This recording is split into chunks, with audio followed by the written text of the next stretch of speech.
Here along the Zumwald / Buckhorn Springs Road is a impressive kiosk explaining Hell's Canyon and the Nez Perce Trail.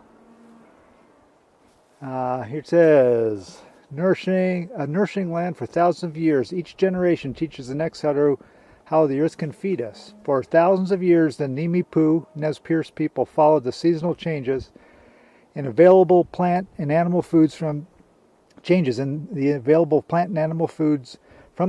bottom to the Wallowa Valley and back again. This place of gathering foods, family, and fun continues to support their traditions. The ponderosa pine are traditionally used by the Nimi-Pu for food and fiber. In the spring, the inner layers of the bark, the cambium, runs with a slightly sweet sap which is eaten. You can still see evidence of the old cambium peeled trees today, although they are nearing the end of their lives. The scarring caused by the peeling produces a pitch which is also useful. And I was kind of wondering if some of these older trees were here 140 years ago, and I guess that would make sense that for the older ones they were. At that time they were just saplings.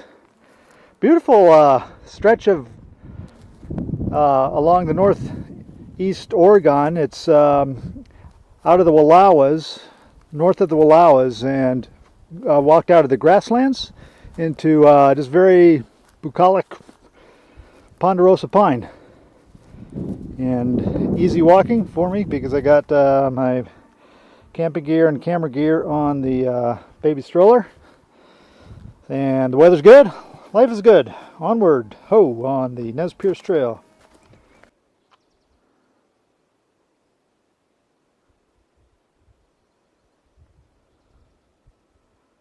This is my first view looking down into Hell's Canyon.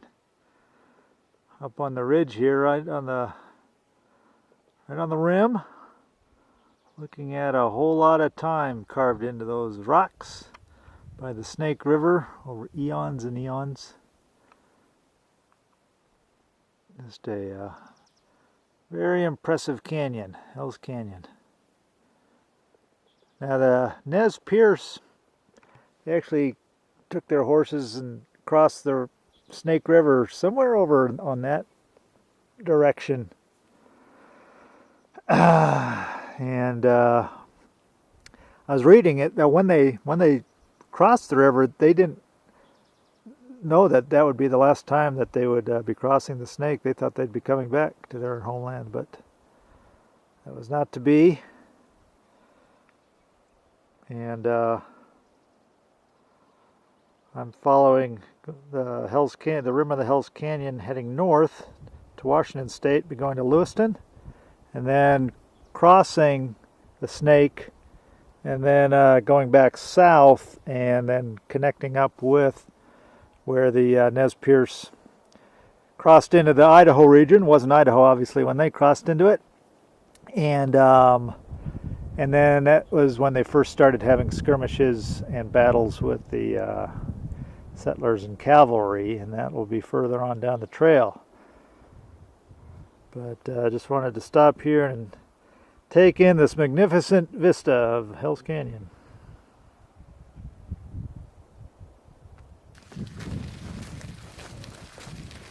It is the morning of June 8th, and walking along a road called Cold Springs Road, and it's a National Forest road, very well maintained. Haven't seen a vehicle yet. Feel like I got the whole place to myself. If you came here in autumn, September or October, November, there'd be a lot of hunters. So this time of year, June, it's really kind of nice. You got the whole place to yourself. And just a spectacular view of the Hell's Canyon area. We're still in, I say we, I don't know why I always say we, but I guess because you and me, the camera and me, we're in northeastern Oregon, just about 50 miles from the Washington border. And you can just see how whole Hell's Canyon area is just an amazing eroded landscape. Yesterday, in my little video I had said that the Nez Perce had crossed the Snake River further north, and I was incorrect again, so this gives me a chance to correct myself. Yesterday on Buckhorn Lookout, there was a fella who was born in the area, and he knows all about everything, and he was saying that the Nez Perce crossed at Doug Bar, which is down here further south.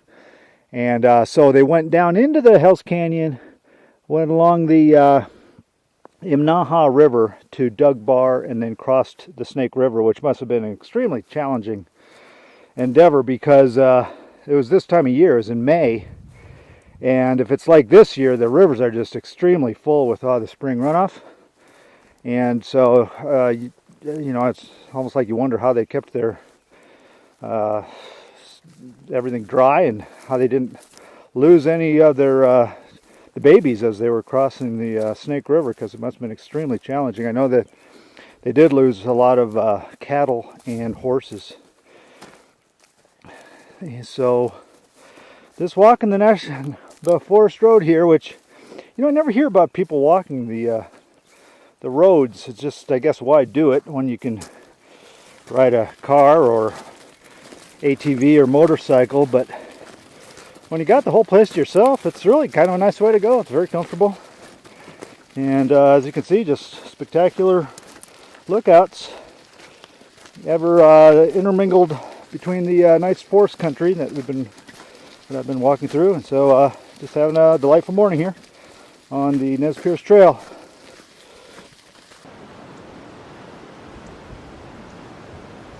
Dropped major significant elevation off of Hell's Canyon down into following Horse Creek Canyon, and the road has gotten significantly more rugged. This section right here is not too bad, but sections that came through is quite a bit rugged, but the stroller's doing it. Got rained on really hard for like an hour, and it was a cold rain with snow mixed in, even though it's June 8th. So I'm glad that's over with, and just enjoying this really pretty cool drop into the gorge area of Hell's Canyon. I think I'll be coming up on Grand Ron River. I'm not sure when. That's still going to be a ways away yet, but starting to see quite a change in the trees and the brush and the fauna, flora, and everything else that goes with the different ecosystems. Actually, not the fauna. I lied about that. I haven't seen any fauna, but anyhow, just jabbering our way, walking down the road.